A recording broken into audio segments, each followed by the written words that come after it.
Today we're talking about posture, and there's three kinds of posture that we generally look at when we're analyzing golfers. The first one is neutral posture, and that's what you see most players get into.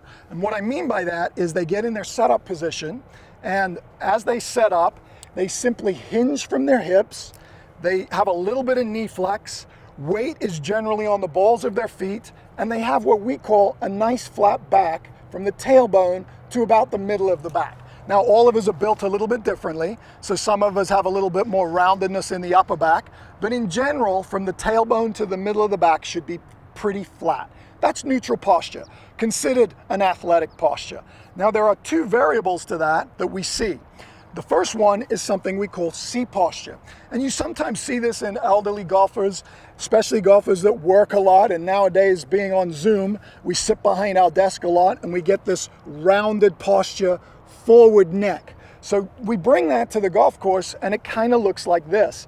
We set up from what moves. We bend our thoracic spine and we have this rounded, this general curve to our back. So the problem with this is it can restrict your ability to move.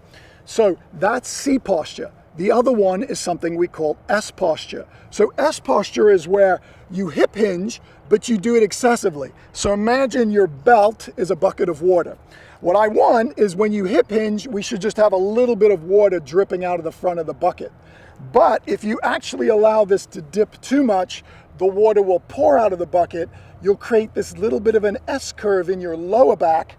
It can feel athletic if you're in the gym and you're lifting something, but it's not a good position to be in if we're trying to rotate. So here's a way to feel those three postures. What I want you to do is stand up, join me.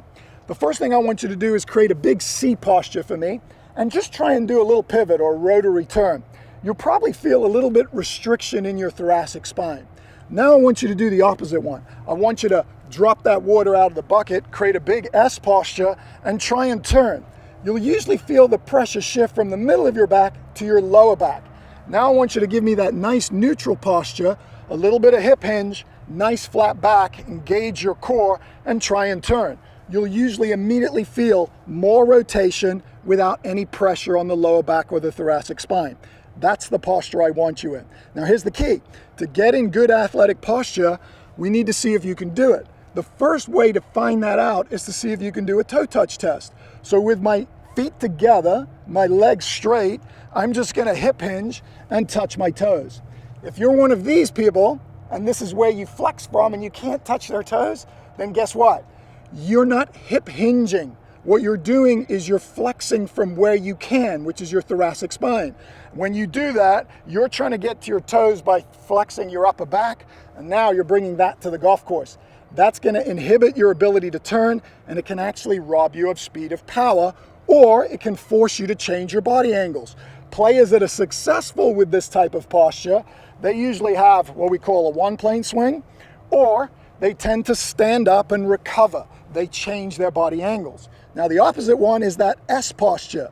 When I get in S posture and I have too much tilt to my pelvis, it makes it very difficult to turn through impact without standing up.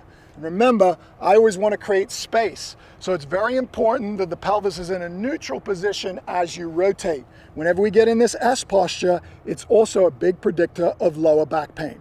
So that's a little history on posture.